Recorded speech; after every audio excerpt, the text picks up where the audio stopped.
tema, uma advertência apostólica sobre a volta de Jesus. E eu vou fazer uma introdução, tá? Com aqueles dois textos de 2 Pedro que eu coloquei ali no grupo.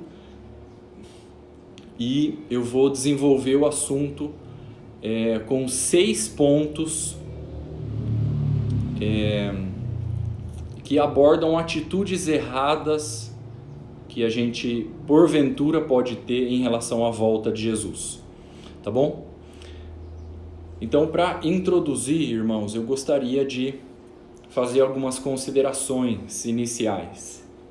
Com respeito à nossa entrada no reino de Deus, no reino dos céus, quando Jesus voltar, é notável que alguns de nós nos apoiamos em alguns argumentos que muitas vezes são bíblicos, mas que não podem garantir a nossa entrada no reino dos céus.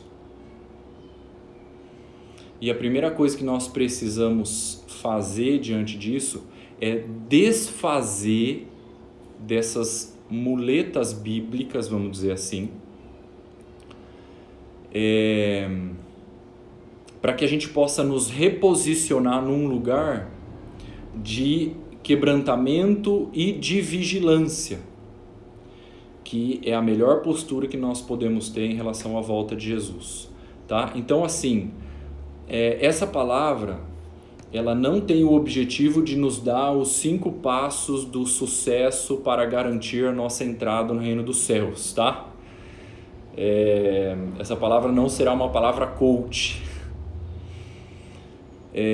Nada contra os coaches, né? Eu não estou aqui falando nem pregando uma palavra anti-mentoria coach, né? Não, eu só estou querendo reorganizar as nossas expectativas com relação à palavra de Deus no que diz respeito ao nosso preparo à volta de Jesus, tá? Por quê? Porque a palavra de Deus, ela não vai nos dar uma receita com 5 passos para o sucesso do nosso encontro com Cristo na sua volta, né? A palavra, ela não vai fazer isso. O que a palavra faz é nos desarmar. O que a palavra faz é desconstruir alguns argumentos que porventura a gente se apoia neles, mas que eles não garantem a nossa entrada no reino dos céus. E quando a palavra vem desfazer essas muletas que a gente cria, às vezes até involuntariamente, o que a palavra faz conosco? Nos deixa vulneráveis. E é esse o lugar de dependência, né? Então a palavra, ela não vai nos dar os 5 passos para o sucesso do encontro com Cristo. Ela vai nos deixar vulneráveis, ela vai deixar a gente desarmado.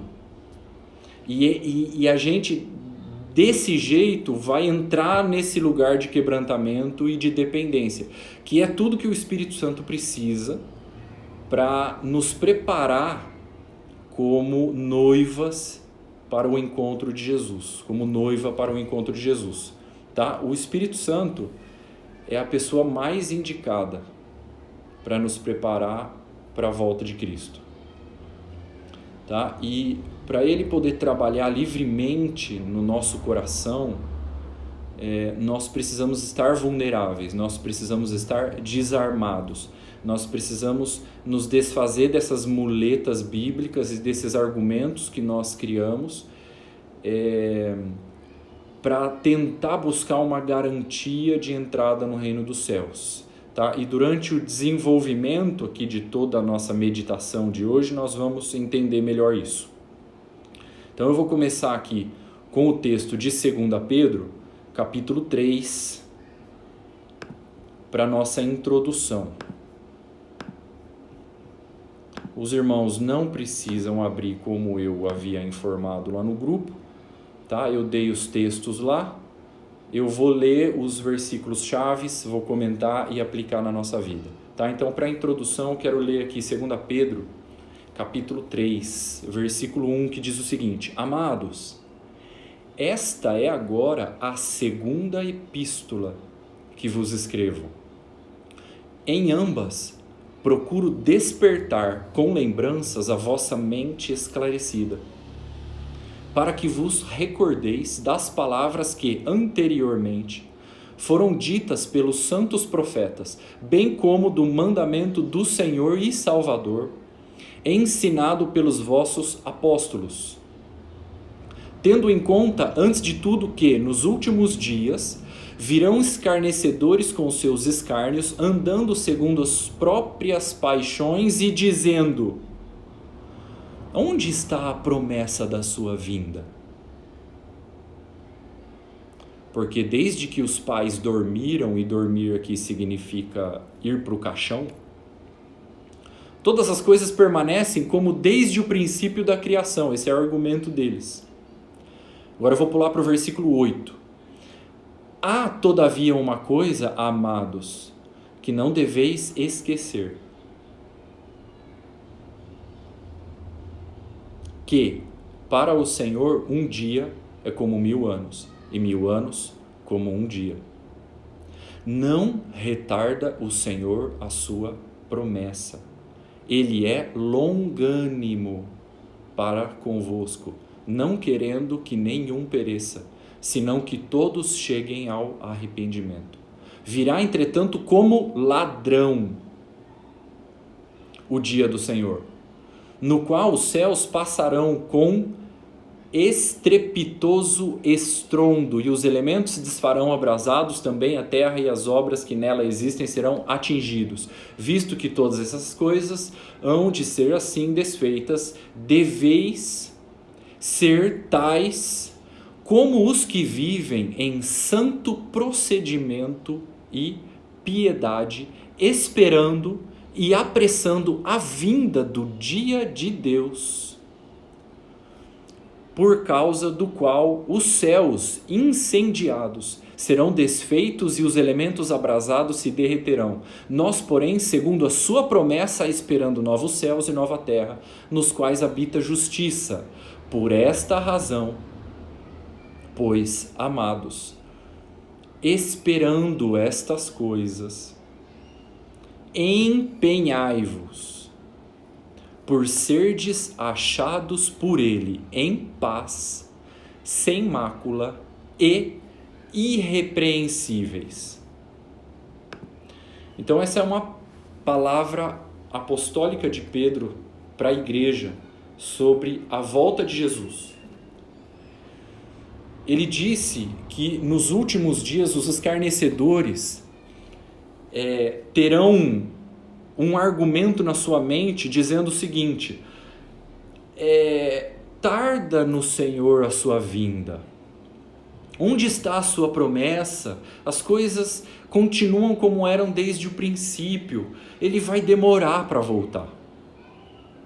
Esse é o argumento dos escarnecedores, porque eles acham que tarda o Senhor a sua promessa, porque eles não estão esperando a sua vinda. Isso os deixa despreparados.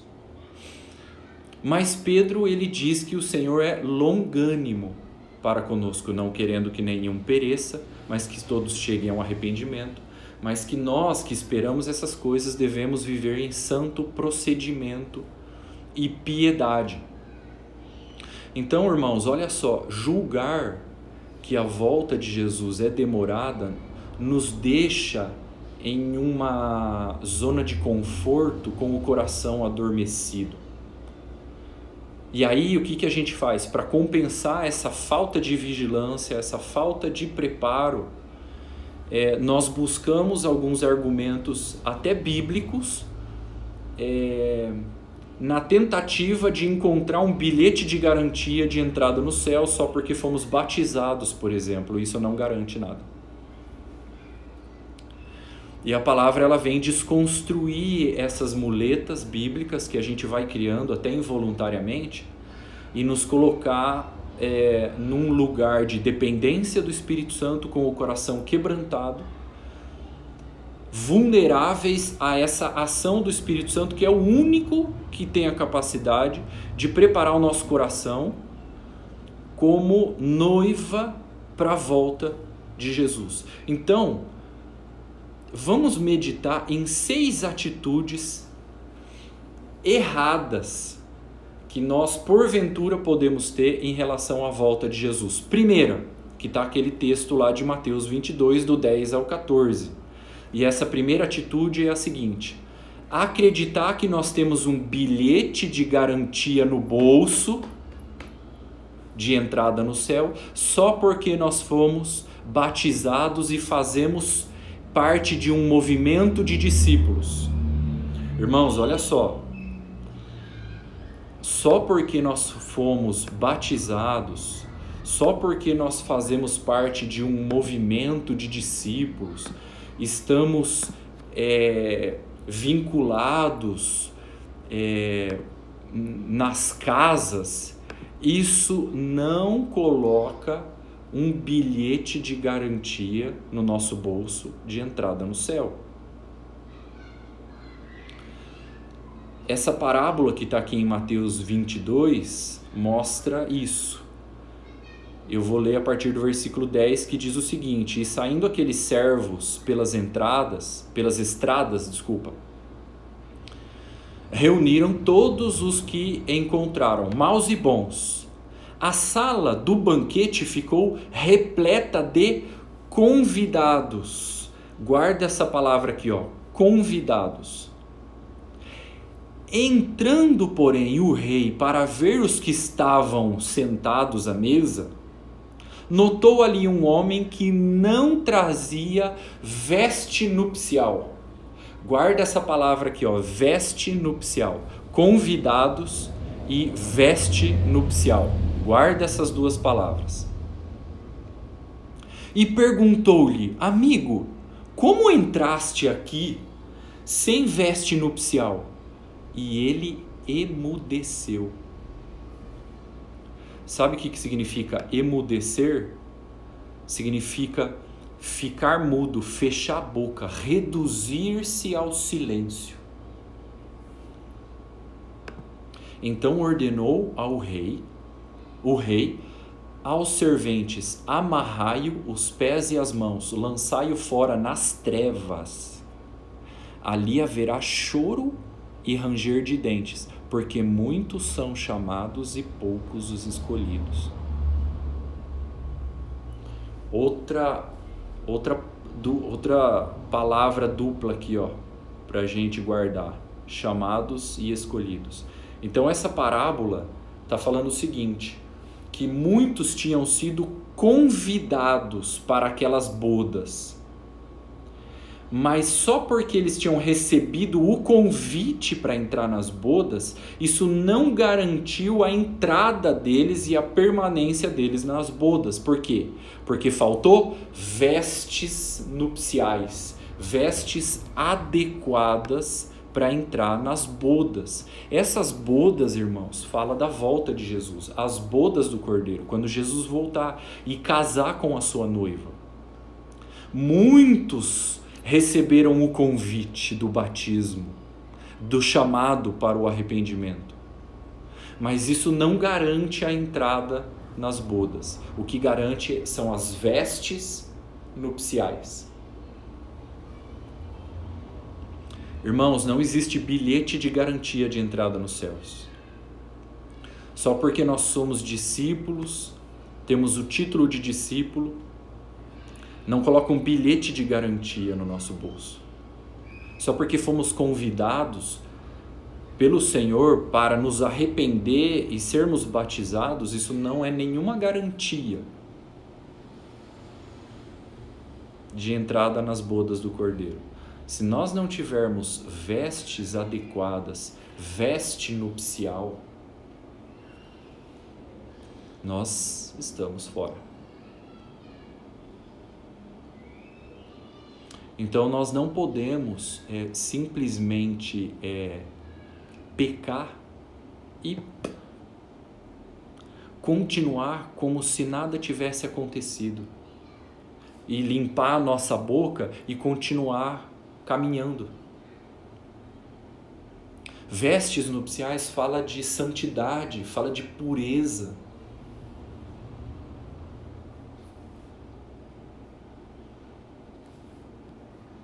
Segunda atitude errada que nós podemos ter em relação à volta de Jesus: não reagir imediatamente. Texto, Mateus 25, 15.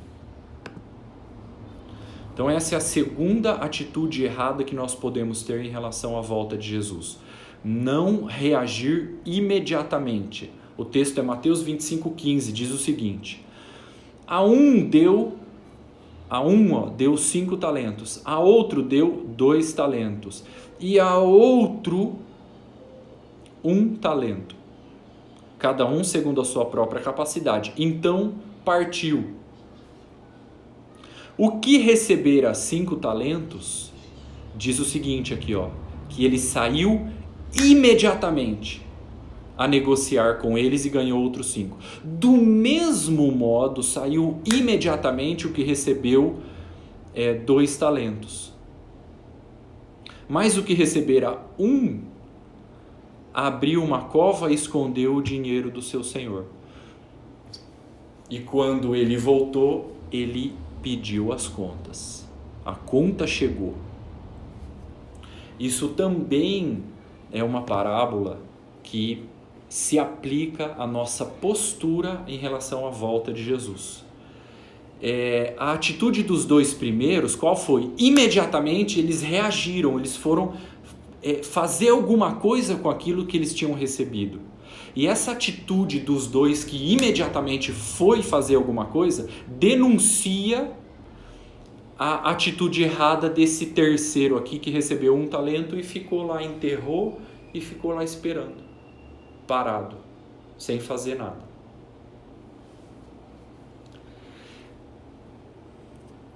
No meio da igreja nós temos discípulos que, quando recebem uma verdade, recebem uma palavra, recebem uma revelação, recebem uma correção, recebem uma exortação, recebem um talento, imediatamente eles já colocam em prática e já começam a fazer a vontade de Deus. E essa postura desses discípulos denuncia os outros que estão à vontade na casa de Deus.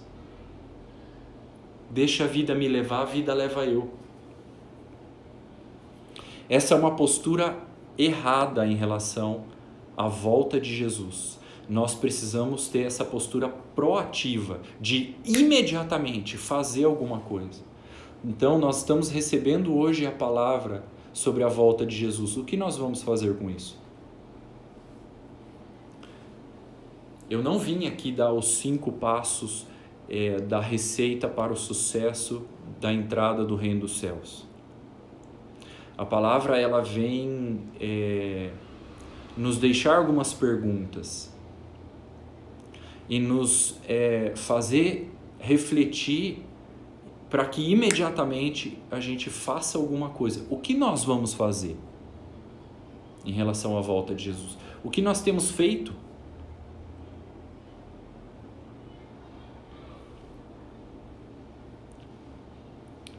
Terceira atitude errada em relação à volta de Jesus: viver pecando como se o juízo não viesse.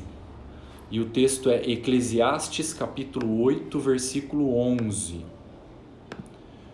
Então essa é a terceira atitude errada em relação à volta de Jesus. Viver pecando como se o juízo não viesse. Olha o que está escrito aqui. Visto como se não executa logo a sentença sobre a má obra, o coração dos filhos dos homens está inteiramente disposto a praticar o mal.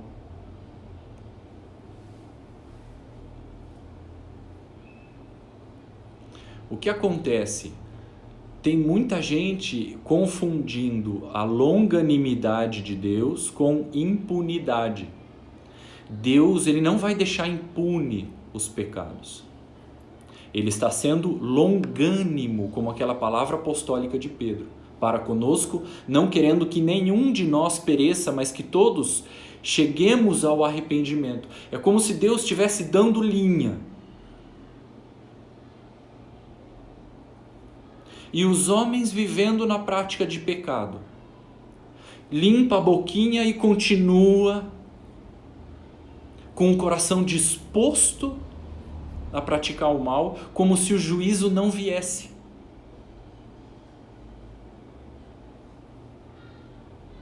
Nós precisamos ter uma revelação plena de Deus. Ele é Pai, mas Ele também é Senhor. No Novo Testamento tem mais de 300 vezes a palavra Pai, se referindo à paternidade e o amor incondicional de Deus. Mas também tem mais de 300 vezes falando sobre o senhorio de Cristo. Então, do mesmo modo que Deus é Pai, Jesus é Senhor. Do mesmo modo que Deus Pai nos ama incondicionalmente e convida a todos, Jesus, o Senhor, vai averiguar se nós estamos com a postura correta, com as vestes nupciais, para entrar nas suas bodas. É mais ou menos assim, Deus Pai está de braços abertos, nos ama e chama todo mundo. E Deus Filho diz assim, negada, aperta o cinto que quando eu voltar o pau vai quebrar. Porque o juízo virá. O juízo vai vir.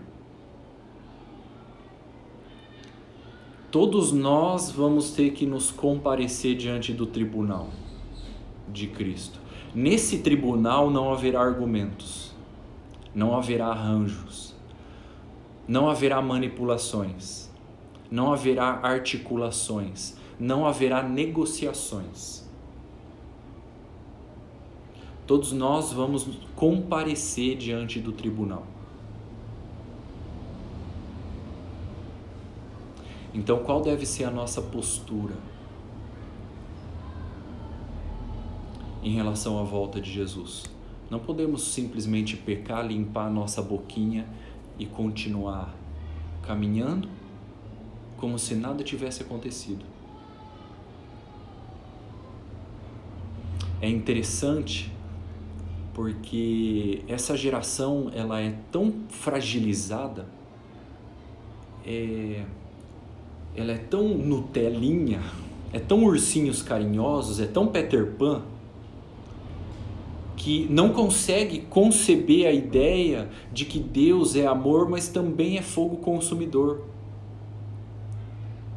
Que Ele é Pai e também é Senhor. Que Ele chama, mas também vai trazer o juízo. Que Ele veio em carne como Salvador, mas vai voltar agora como juiz.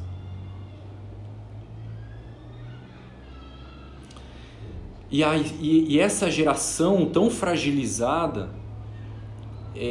que não suporta a verdade, eles estão chamando agora pecado de enfermidade, de doença, de vício. E em Salmo 51, o Davi, quando pecou, ele não chamou o seu pecado de erro, ele chamou o seu pecado de crime. Então nós precisamos tratar pecado como pecado. Não é uma doença. Não é uma enfermidade. Não é um vício. Pecado é pecado. Davi chamou o seu pecado, não chamou o seu pecado de erro, chamou de crime. Se você tem um calcanhar de Aquiles, então você precisa ter um código de fidelidade que antecede a esse teu calcanhar de Aquiles e a essa tua vulnerabilidade. Quarta atitude errada que nós podemos ter em relação à volta de Jesus. Acreditar que ter a vida arrumadinha, mas sem frutos, é o suficiente. Texto: Mateus capítulo 21, versículo 34. Eu vou ler aqui. Essa é mais uma atitude errada que nós podemos ter em relação à volta de Jesus. Acreditar que ter a vida arrumadinha, com o cabelinho penteado do lado, eu tenho a minha vida toda arrumadinha, mas não tenho frutos, isso é suficiente. Olha só o que diz esse texto. Ao tempo da colheita, é outra parábola sobre que se aplica à volta de Jesus, tá? Eu só vou ler os versículos chaves. Diz o seguinte: ao tempo da colheita, enviou os seus servos aos lavradores para receber os frutos que lhe tocavam. Então esse senhor, dono dessa vinha, que tinha colocado os lavradores lá, ele enviou os seus servos para exigir os frutos. Cadê os frutos? A conta chegou. No versículo 41 diz o seguinte: fará perecer horrivelmente a estes malvados e arrendará a vinha a outros lavradores que lhe remetam os frutos nos seus devidos tempos. O versículo 43 diz o seguinte: portanto vos digo que o reino de Deus vos será tirado e será entregue a um povo que lhe produza os respectivos frutos. Irmãos, você consegue perceber que o Senhor espera que demos frutos?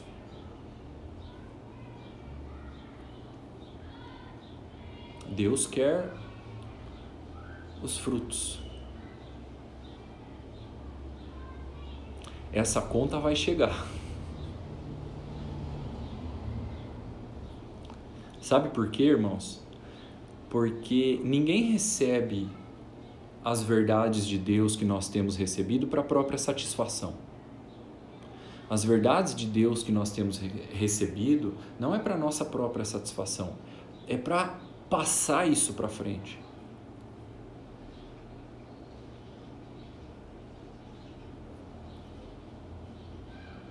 Entende? Deus espera esses frutos desse investimento que Ele fez em nós, nos revelando as suas verdades. É interessante uma postura maluca de Salomão em Eclesiastes, quando ele diz que até no seu trabalho, até a respeito do seu trabalho, ele considerava que era vaidade, porque tudo que ele tinha construído, ele tinha que deixar para outra pessoa. Tava maluco, né? O Salomão, nessa altura, escrevendo esse Eclesiastes, estava maluco. Né? O mesmo Salomão de Provérbios não é o mesmo Salomão de Eclesiastes. Admire o Salomão de Provérbios, mas não o de Eclesiastes, né? Porque o Evangelho é justamente isso, você construir para outro. Melhor é dar do que receber, é serviço. Consagração é o destino que você dá para o seu dom. Uma vida com propósito é uma vida cheia de significado, por quê? Porque é uma vida de serviço ao próximo. Eu estou servindo o propósito de Deus em favor dos homens. Então, esse trabalho que nós construímos para o outro não é vaidade, como disse Salomão. Estava maluco. Porque o Evangelho nos ensina a construir as coisas para os outros. Deixar um legado nas pessoas, muito mais do que para as pessoas. Valores, exemplo, modelo. Então, irmãos, nós não podemos acreditar que ter a vida toda arrumadinha, toda ajeitadinha, cheirosinha, com o cabelinho penteadinho e sem frutos é o suficiente. Cuidado. Quinta atitude errada em relação à volta de Jesus: nos distrair com os negócios dessa vida. Lucas 17, 26. Lucas 17, 26. É a quinta atitude errada em relação à volta de Jesus. nos distrair com os negócios lícitos dessa vida. Olha o que diz aqui. Assim como foi nos dias de Noé. Como foi os dias de Noé? Será também nos dias do Filho do Homem. Comiam, bebiam, casavam e davam-se em casamento, até que o dia que Noé entrou na arca, veio o dilúvio e destruiu todo mundo. Irmãos, coloca sua atenção aqui, ó. Comiam, bebiam, casavam e davam-se em casamento. Onde tem pecado aqui? É pecado comer, beber, casar e dar em casamento? Não. Eram coisas lícitas que as pessoas estavam distraídas e ocupadas. E essa distração com esses brinquedinhos das coisas aqui dessa terra, tirou eles da salvação, no caso aqui dos dias de Noé. Tirou eles da arca. Cuidado com as coisas lícitas. Talvez o maior perigo da igreja não é nem o pecado, né? É as coisas lícitas. Porque os irmãos usam as coisas lícitas como desculpa para não obedecer à vontade de Deus. Porque ninguém pode nos repreender de pecado, né? Porque é lícito.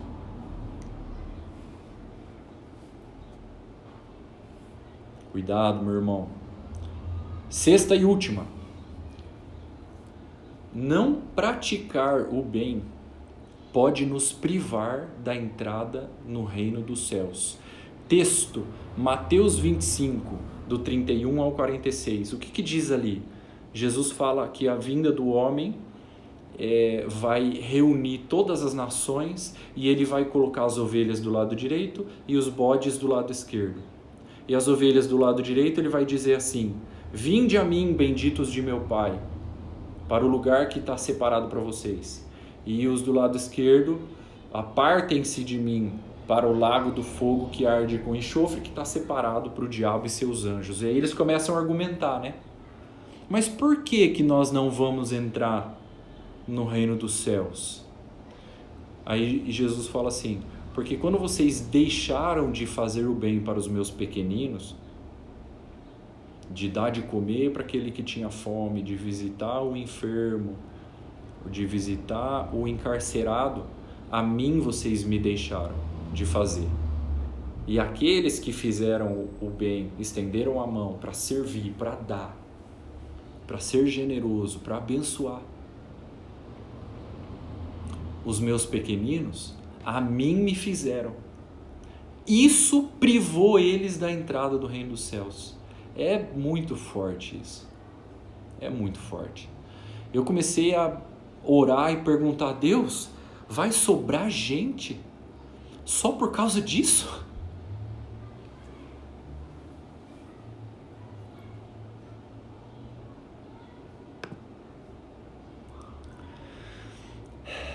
Irmãos, a conta vai chegar. E nós precisamos estar preparados para isso. Nós não somos essa última Coca-Cola do deserto. Não existe bilhete de garantia.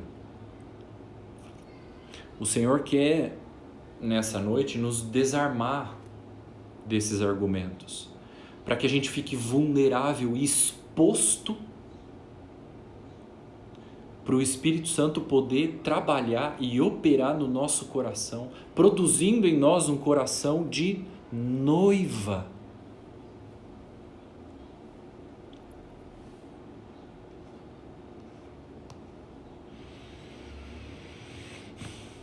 Eu creio que a igreja precisa fazer um novo voto de fidelidade ao Senhor.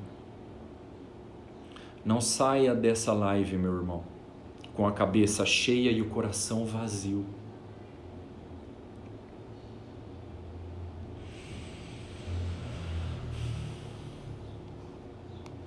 Quando eu estava escrevendo o esboço para poder compartilhar com os irmãos, o Senhor me deu uma palavra profética mais uma vez para a igreja de Agudos,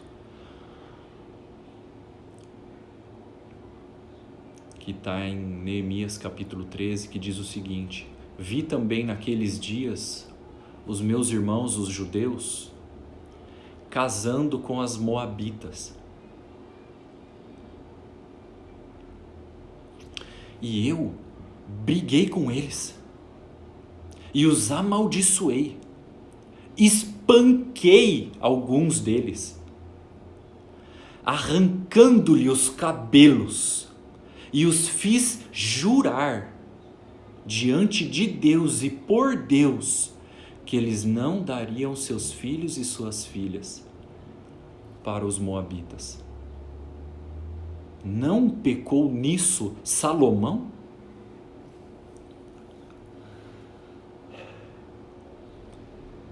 E a palavra que o Senhor profética que me deu para liberar sobre a igreja em Agudos é que Deus vai levantar homens reformadores como Neemias no nosso meio. Tem pessoas aqui assistindo essa live que Deus vai levantar como um reformador, que não se conforma, que não silencia o confronto diante da possibilidade do benefício, do presente, da oferta, do network.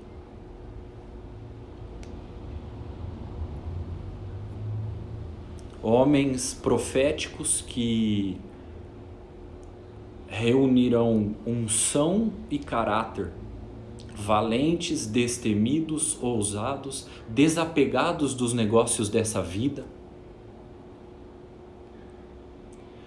Homens de Deus que o zelo pelas coisas do Senhor arde como um fogo que consome do lado de dentro. Homens e mulheres que se importam, que produz reforma, que confronta, que gera conflitos, que toca a trombeta. O Senhor me disse que tem pessoas aqui nessa live que vai levantar, que Deus vai levantar com essa envergadura e com essa pegada.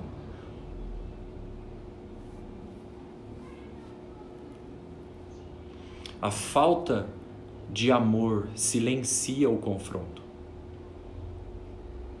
Enquanto há conflito é porque existem pessoas que se importam.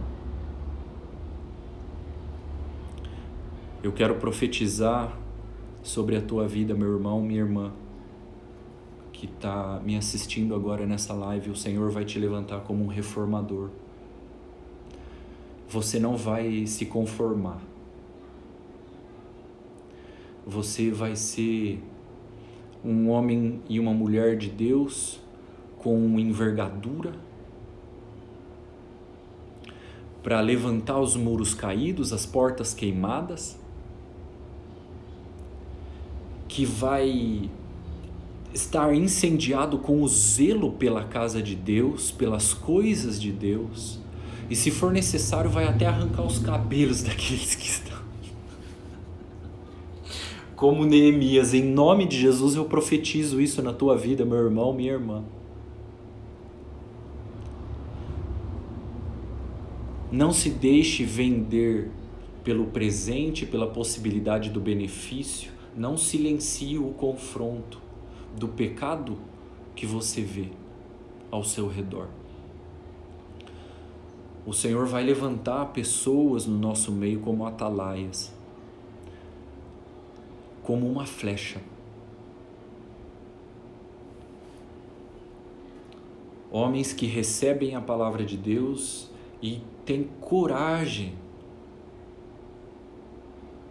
de confrontar as incoerências da igreja. Em nome de Jesus eu profetizo na tua vida, meu irmão, minha irmã. Esse chamado é para você. Não diga eu sou criança. É você mesmo.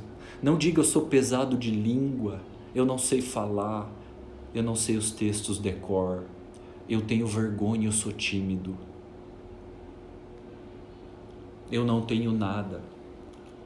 Não diga, porque o Senhor quer usar com o que você tem na mão hoje. Em nome de Jesus, eu profetizo, homens dons, com um ministério, com dons, com graça, em nome de Jesus, que se levantem os homens dons no nosso meio,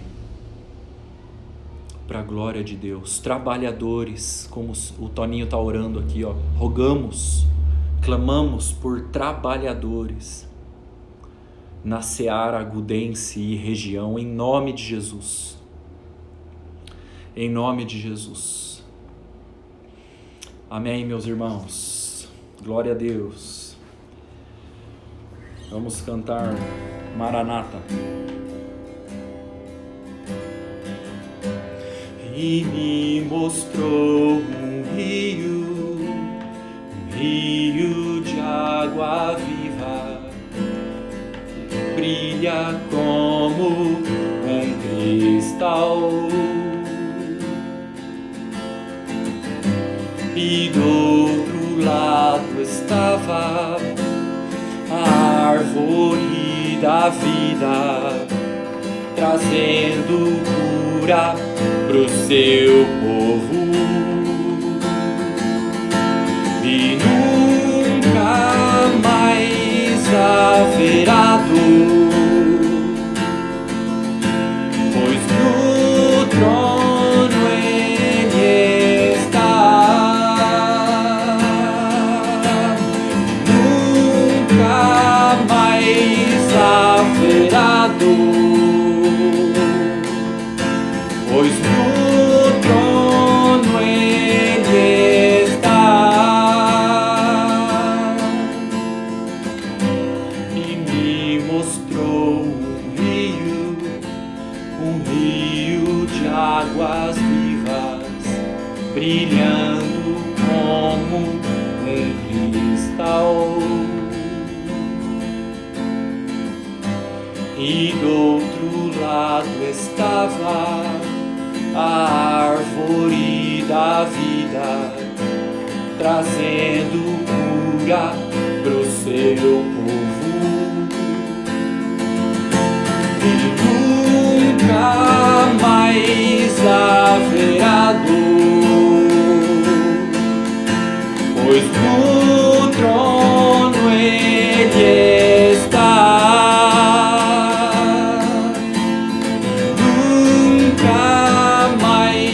Haverá dor,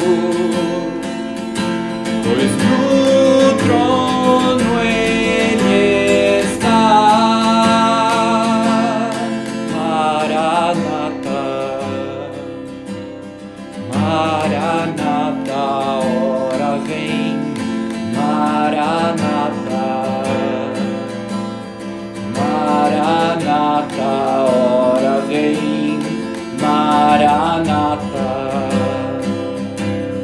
Maranata, ora vem. Maranata, Maranata, ora vem. E me mostrou um rio de águas vivas, brilhando como cristal. E do outro lado estava a árvore da vida, trazendo cura pro seu povo. E nunca mais haverá dor, pois no trono ele está. E nunca mais haverá dor, pois no trono ele está.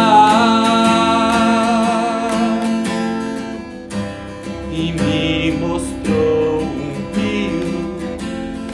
rio de águas vivas, brilhando como um cristal.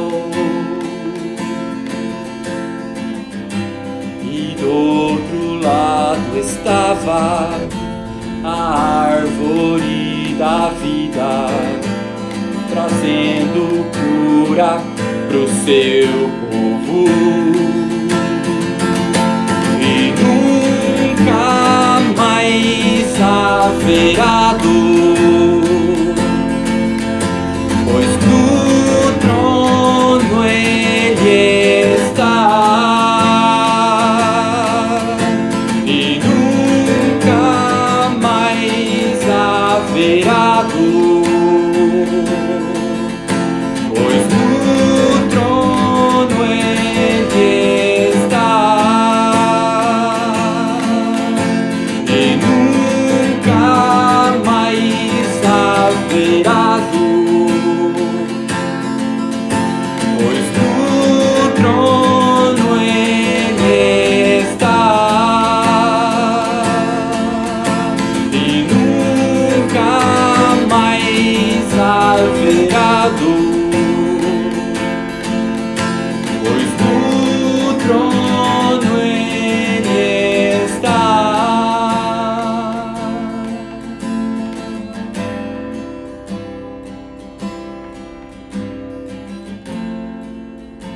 Aleluia, meus irmãos.